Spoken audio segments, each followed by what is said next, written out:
Il y a la dash, il y a la dash dance. Le nerf est chouette, non? Il y a des bons leads. Le nerf est cool. Il y a des petits combos sur les throws quand même, tu vois, la dance throw. Ouais, dance throw, à certains pourcents, t'as genre nerf derrière ou nerf back air, des trucs comme ça. Même sur le up throw d'ailleurs. Mais hop, c'est parti du coup, PS2. PlayStation 2 bien entendu. Pour commencer tout bon set de Smash Ultimate. On a réussi à avoir le thème après. Ok.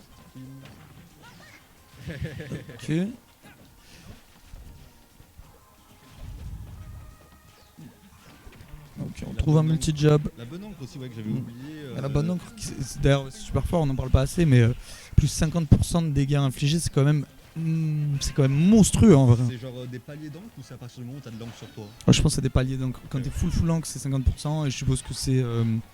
Comment on dit graduatif. Non, enfin, tu sais, genre ça monte avec en fonction de plus t'as de peinture, quoi. C'est entre 0 et 50% avec. Plus t'as de peinture, plus tes pourcents subis sont grands. C'est donc le fameux Bouya. Le fameux, mais le Bouya on dirait plutôt au moment où ça kill, je pense. Et sinon on a plus juste Subs repère. Quoique non, je crois que c'est juste Subs repère.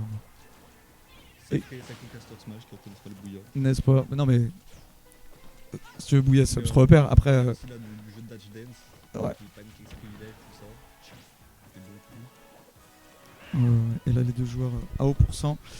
Quand même je pense Inkling qui est plus proche de moi que Pete parce que ça va être plus dur de trouver le kill sur un Pete. Ouais, très bon Rarbacker.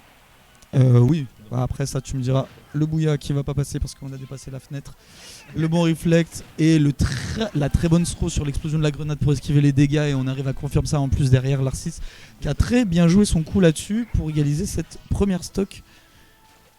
Par contre, pitch en edge guard, ça peut aller loin, ça peut aller bas, ça peut aller un peu partout. T'es assez à l'aise off stage avec ce perso, mine de rien. Ça a plusieurs jumps, ça a des bonnes hitbox sur la durée. Des longues lasting hitbox, AEB qui revient de presque n'importe où. Mais ce neutral là, essayer de mettre des bear space, j'aime trop. Donc je trouve ça chouette. Et tu vois, quand ça lead, ça prend un petit grab, ça prend une petite phase d'avantage. Tu vois, je trouve ça classe à jouer en ranking. Bon, le nerf qui est trouvé du côté du Link.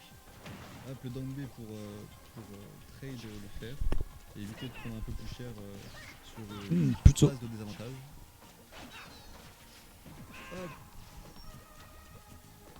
Mais bon petit match.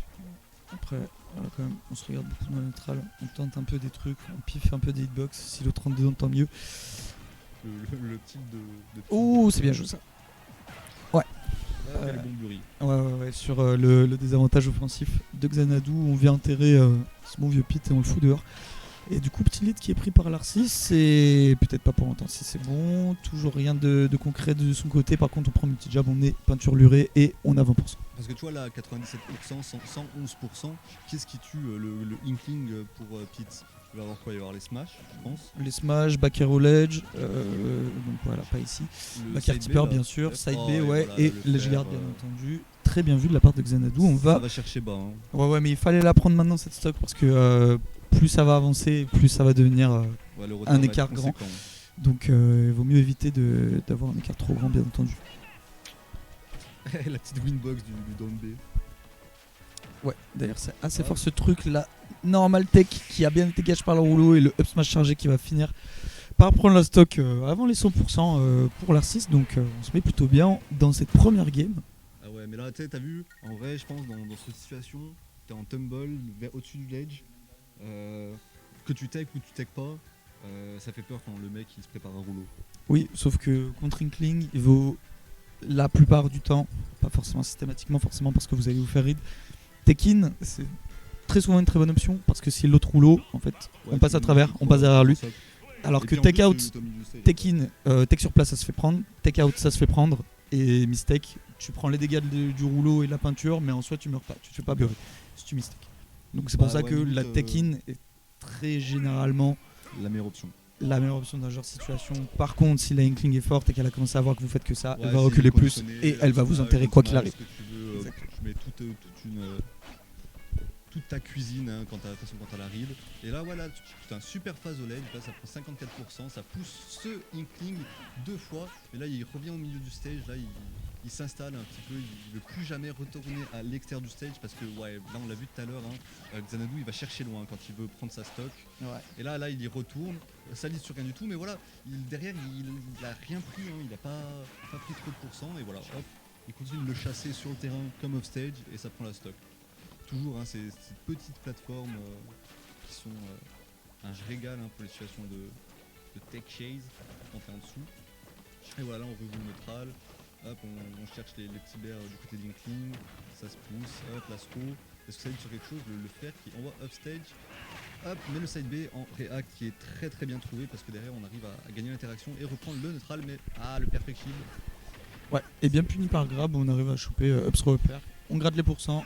Du côté de l'Ar6, on trouve un autre back here. Au ledge, voilà, c'est bon. Là, c'était pas take-in, mais c'était roll-in parce que l'Ar6 a un peu traîné. Mais dans tous les cas, ça lui a permis de dodge le rouleau. Ce qui est quand même le plus important là dans la situation. Parce que rouleau ici. Ouais, ça fait partie des rares situations où tu peux lui foncer dessus tranquillou. Tu vois ce que je veux dire ou pas? Avec qui? Avec là, tu vois, t'es en désavantage contre le shooting. Généralement, c'est une mauvaise idée tu vois, de roll direction de l'adversaire. Mais si tu vois qu'il prépare le rouleau, c'est là. Il faut roller de rolling.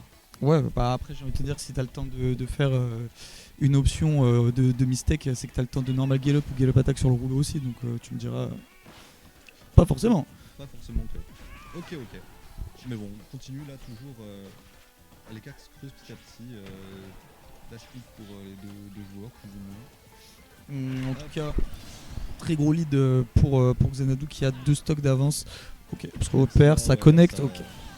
Le bouilla qui est bien trouvé du coup. Le fameux. Un peu étonné que ce soit encore trop à 130% cela dit, mais pourquoi pas. Ah ouais, qui sait. Hop, déjà, l'Ar6 a 50% sur de la stock. Ouais. Même si on est bien sur le stage, il faut pas trop faire d'erreurs parce que ouais, voilà, regarde là, la dash attack qui a été loupée, on repousse sur l'edge. Hop, on revient au milieu, on tente de gratter des pourcents depuis sa bonne pause, mais ouais, là ça se perd un peu dans les yeux, ça se tourne autour. Mais là, ça a quand même trouvé un petit uptilt du côté de Xanadu, le Burry qui donnera rien pour l'Ar6, et on trouve cette dash attack du côté du pit. On essaie de mettre des petites flèches pour déranger cette Inkling of stage, mais il n'en sera rien en passant les traps. Ouais, le laisser remonter pour l'attendre. Il a pas laissé, il lui a jeté des flèches. Ouais, il lui a jeté des flèches, mais. Le Inkling il est tranquille, il remonte à la verticale et il sait qu'il les dodge. Ouais, bah ouais, parce qu'il a encore tous les options, mais si tu les catches avec une flèche, ensuite tu peux des sauts pour un ledge guard, on fait les choses dans l'ordre aussi. Un petit nerf ou un fer et. Voilà. Et la stock, de toute façon là ça va être. Il faut pas blaguer là-dessus. Là, le side B il a fait peur, hein. Je pense qu'il touchait, il aurait pas blagué. Ouais, je pense qu'il prenait la stock et d'ailleurs l'Ar6 qui a très bien fait de respecter ça, et là pour le coup on va aller taper le pit par en bas pendant les boucliers et ça prendra la stock et ça passera du coup les shields bien entendu. Parce que ce coup est incontestable on va dire sur les côtés, mais depuis la verticale ça va à peu près. Puis surtout il a été un peu fait dans la panique, en ce sens ça a été fait vite. Ouais, c'est une bonne option de désert, ça te couvre de deux côtés. Ouais, mais il a plus réac, il a pu le faire plus tard que l'Ar6 il l'a. Enfin bref, passons. Toujours ça se regarde, mais mine de rien l'Ar6 qui est toujours là sur sa last stock et il a pris les pourcents à la 80%, qui sait avec la rage là un bon but. Oh non, un bon smash. Ça spot heureusement pour Xanadu. Et par contre le strong fair qui va trouver cette last stock malgré reverse 3 stock hein. Propre hein, ouais. Propre de fou. Reverse 3 stock et pour le coup je donnais pas l'Ar6 gagnant sur celle-là. Ah bah franchement je savais pas à quoi m'attendre et bien. Et t'es pas quand même déçu, pas comme Dewey.